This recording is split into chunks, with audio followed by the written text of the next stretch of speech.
happening, guys? Welcome back to the channel and welcome back to yet again another Porsche review with your boy Thick Whips. Today we are going to be reviewing the 911 GT3RS in lava orange. It's going to be amazing. Sit back, relax, and enjoy the video.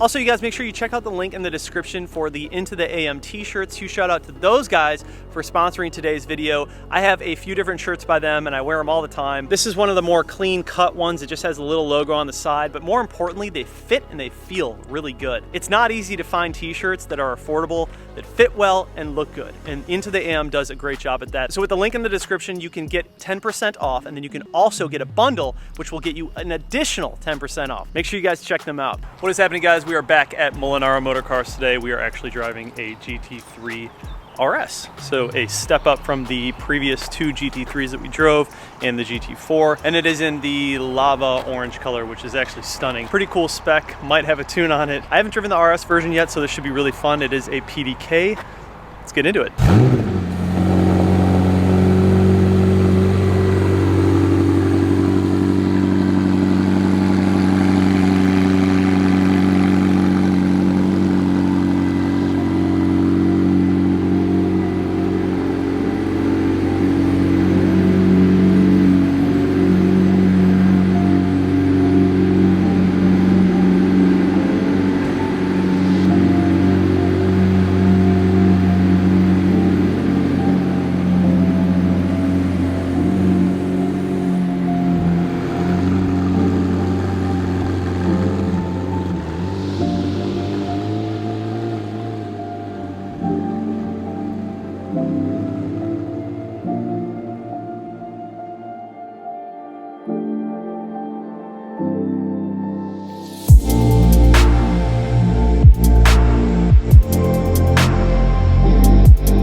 All right, you guys, so here we are with the 2016 Porsche 911 GT3 RS. This one has about 500 horsepower, 4.0 liter, naturally aspirated flat 6, and she is gorgeous in the lava orange. Love the accents on this thing.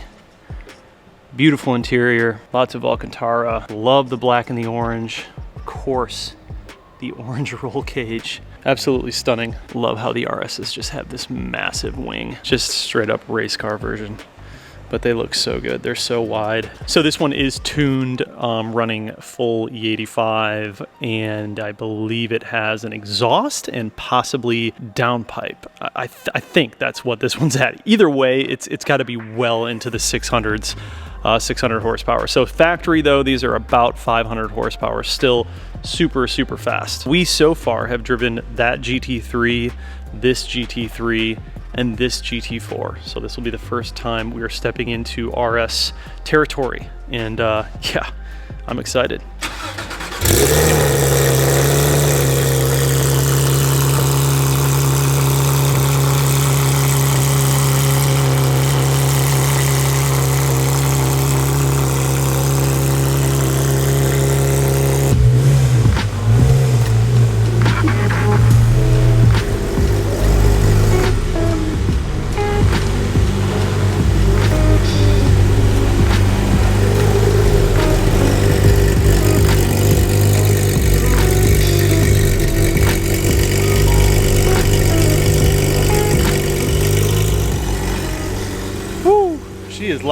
This color really grew on me. I wasn't sure that I'd like the orange, but it is it's a beautiful, deep orange. So yeah, this thing's it just basically looks like a full-on race car. So you got the harness in there, and then obviously the standard seat belts. Lots of carbon, really good looking interior all around. Carbon, Alcantara, orange stitching all through. The yellow, so the accents on this one I noticed are yellow. So it's got the base color, which is gonna be your orange, and then the yellow accents, which looks really good on this car. Wow, yellow and orange. I am feeling it. All right, let's hop in. Let's get this review underway. I'm stoked. So this is a different version for sure because it is extremely loud. Being that it is tuned, exhaust, might have a downpipe, I don't know, and it's running, I believe, full E85.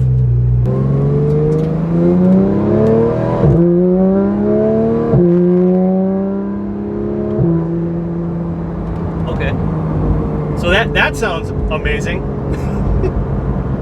Wow, sounds really good. It feels a lot like the last GT3 that I drove, but just more badass.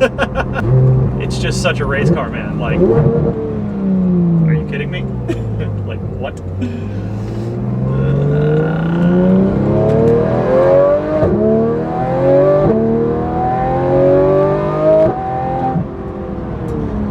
Do you hear how fast it shifts? Oh my God. I don't know if that's part of the tune or if that's just the way that the RS is, but that is silly how fast that shifts. Holy crap. It definitely has more than 500 horsepower. No question. Brakes are great, man. Wow. That's one thing in the Supra. The Supra needs better brakes. The brakes are not good in that car. Looking out the rear view mirror, all I see is a big wing, and I'm not mad about it. Wow. This car is just an experience. You don't even need to drive this car fast, and it just feels amazing. When you ring it out though, and you're shifting, that is just addiction. If you like driving sports cars that are finely dialed in, finely tuned, and finely built, the GT3RS is just, it's on another level. I had some people in the last video trying to compare BMWs to Porsches. You just can't. It's not like jarring though. Like, it's very, very smooth power. It's not unpredictable power. That's something that I've learned about driving these Porsches, is that the power is very linear. It's very predictable, but in the best way possible.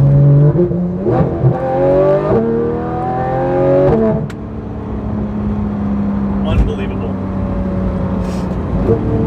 Just like the previous versions, the handling is stupid good, really tight. I mean, it's a race car. It's a race car. I love how you can like hear the cage in the back. Things are moving around. There's so much to experience in this car. That sound, man. I don't know if it gets better than that. When you've got that engine right there and it rips like that, I just don't think that there's a better sound that you can hear in a cockpit. It sounds amazing.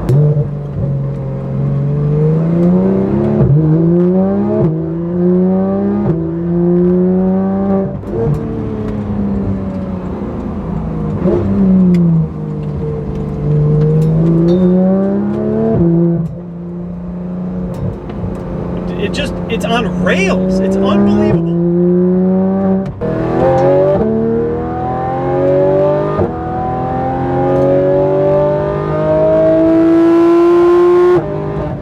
Woo! I'm not even ringing it out the whole way. I think I got to like 7,500. It's stupid how crazy this car is. That sound is amazing. It sounds so good. It's fast, but it's not like too fast. You know what I mean? Like, it's not fast enough to make you shit yourself, but it's fast enough to scare you a little bit. From what I've experienced with these past few drives and reviews is that The way that Porsche does horsepower is just different. It feels so good. Like controllable and expected, but fast, linear, and impressive every single time that I drive the car. Every single one of these cars impresses me in their own way.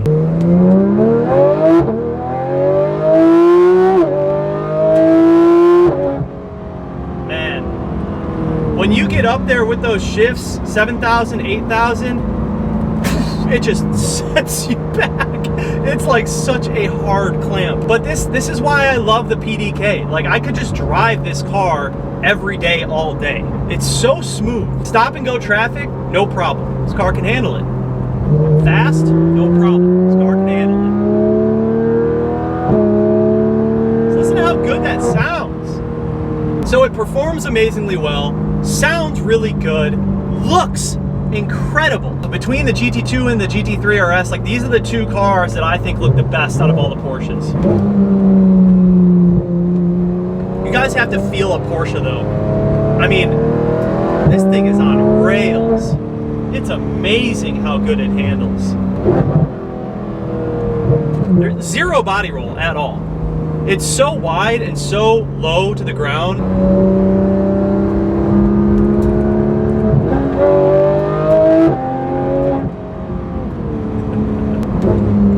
The braking is also very impressive in this car. The thing brakes so well. Coming from the Supra and hopping over to this with the braking, it's an entirely different car. Just hearing the car just rumble, it's just it's such an intimidating noise, the way that this car just sounds. Oh man.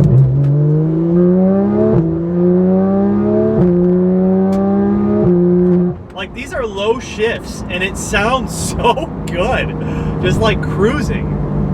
Oh, this car. The more that you drive BMW M cars and you build up these BMWs, you sort of become obsessed with the car handling and performing a certain way. You try to make it perform and handle and feel a certain way. Every time I get into a Porsche, it already feels that way. The feeling that I try to make my BMWs feel like is what Porsche delivers on when the car is stock. So yeah, you pay a premium, but it's worth it, especially if you factor in all of the money that you spend on modifications on BMWs to try to make them feel a certain way. And I feel like if I bought a Porsche and I were to like modify it, this is exactly how I would do it. Very, very simple, basic stuff. Just a couple of things, like maybe an exhaust, maybe a tune, that's it.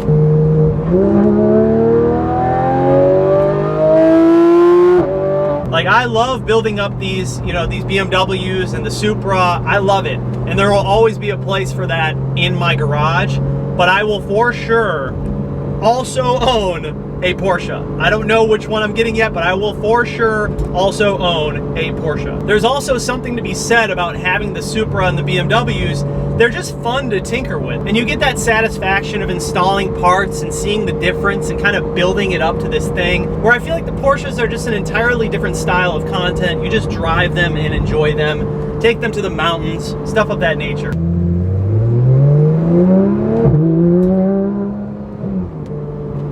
It's so smooth. Like, that's the crazy thing about it. It's just driving these cars is just such a great experience. Like, every time I get so excited to drive each model, no matter what it is. I just know it's going to be good every single time. Yeah, so this is the feeling, guys. This is what it looks like when you're just absolutely loving life. This is the view. I really like the wheels in these cars. They're very stripped down. Like, you can see there's no electronics. It's just car. and I really like that. If you want like a little tech, you've got some over here, but just drive. Just enjoy the car and drive. Pretty cool carbon paddles on this thing. This thing's modified. It's got some stuff done to it. You know, I love the straps on the doors. And I will say I'm getting used to the carbon buckets. It's a little bit easier to get in and out. The orange is stunning. I mean, it is a beautiful, beautiful orange, and it really grows on you over time. What an absolute monster of a Porsche. So this is the highest one up on the food chain that we've driven so far. It's amazing. I totally understand why people spend fortunes on these cars. They're just incredible. The way they make you feel, the way they drive straight from the factory, it's such an experience. Huge shout out to the guys over at Molinaro Motor Cars. If you guys are interested in buying this car or plenty of other supercars or even Mercedes, BMW, Audis, something of that nature, make sure you check out their website, check out their inventory. They have a lot to offer, really, really nice cars. I gotta thank those guys for allowing me to take these cars out and do reviews. They are trusting me with these very expensive cars to take them out and give my insight on them and drive them, and I am so grateful for that. Anyways, guys, thank you so much for watching the video. This car is an absolute joy to drive. I really want one. I don't know when I'm gonna get one, but I really want one. Thank you guys so much for watching the video. I'll see you in the next one.